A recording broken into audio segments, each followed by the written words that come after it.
His name, Merlin. What's going on, knights, lords, ladies, and everyone around the whole globe of Ambion, Camelot, and all the other reaches of the world. My name is V, you know, like the letter, and welcome back to Merlin Weekly. Sorry for the long time waiting for this. It's just that I need a little me time, you understand. But today we're returning with Season 5's first part of its season premiere of Arthur's Bane. Now, main plot synopsis. 3 years have passed since the Season 4 finale. Obviously, Peace has really been a mainstay of the whole show for so far in canon. And then all of a sudden, while they're trying to travel north from Camelot to a land known as Izmir, could be a city, could be a location, could be a region. All we know is there's a citadel and it's snowing. So winter's coming. There's your Game of Thrones joke. But anyway, Gawain and Percival took several men there like 6 weeks prior to the events of the episode, and they have not been seen since. Mostly because Morgana's behind this, of course, and using them as slave labor to find something to lead towards Arthur's Bane. That is the main plot synopsis that's going on through the episode for the Arthur and Merlin sub-story, aka Plot 1.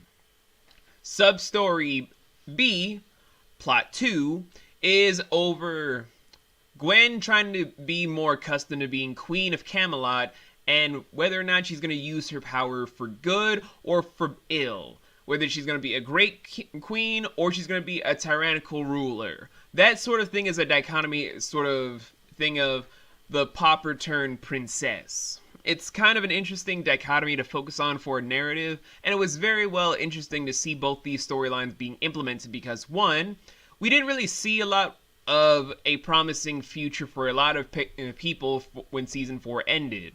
We had a lot of open-ended situations where if the series got canceled, we had a happy-ish sort of ending, but not the happiest, if you get what I mean. Like, there was a lot of ramifications that would have rattled a lot of people. Like, it didn't seem like that marriage between Arthur and Gwen would have lasted very long with how sudden the whole realization of Tristan and Isidore would have been sort of a foundation for, even if it is true love, there is that whole thing of lover's remorse that can happen. Not to mention the fact that this whole final season that BBC greenlit, a lot of things are a lot more polished this time around. When it came to John Hurt Dragon's appearance, he looked almost realistic despite being CGI. And I mean literally almost realistic.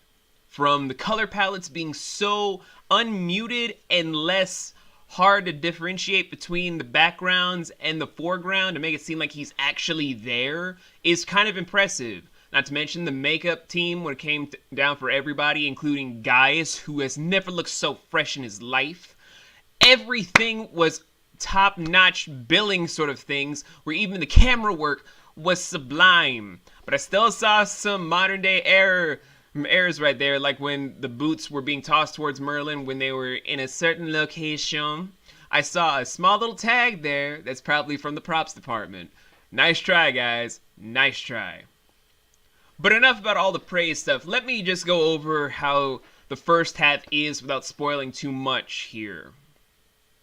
It's not as bombastic as people expected, because I feel like they're not trying to open with a bang, but only open on a small whimper where the match is lit.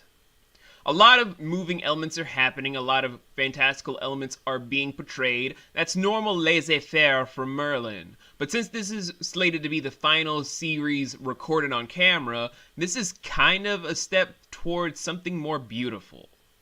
Like, you can sense that the whole team behind it has been rallying how to make the finale as amazing as possible, but they're trying to inch toward it in small increments here and there to make sure that that final level is like a huge bombastic Pompeii explosion type of thing that is so devastating it racks up and destroys everyone's sensibilities about how to do things their own way. And that is kind of brilliant the more I think about it. But that's beside the point. The point I'm trying to make, though, is with what is being set up right now, with what was introduced in this episode, the series is shaping up to be very poignant.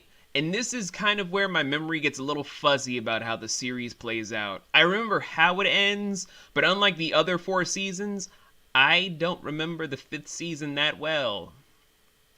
But we're gonna go and say the rest of what I mean by why I don't remember the season very well when we finish up the season premiere of Arthur's Bane Part 2 next week. However, since we're starting off the final stretch of the DVD slash Netflix slash streaming site stuff to see Merlin, I'm going to do a little small thing with you guys. If this video can get at least 5 likes to signify the season 5 thing, I'm going to be doing this for every single video on Tuesday.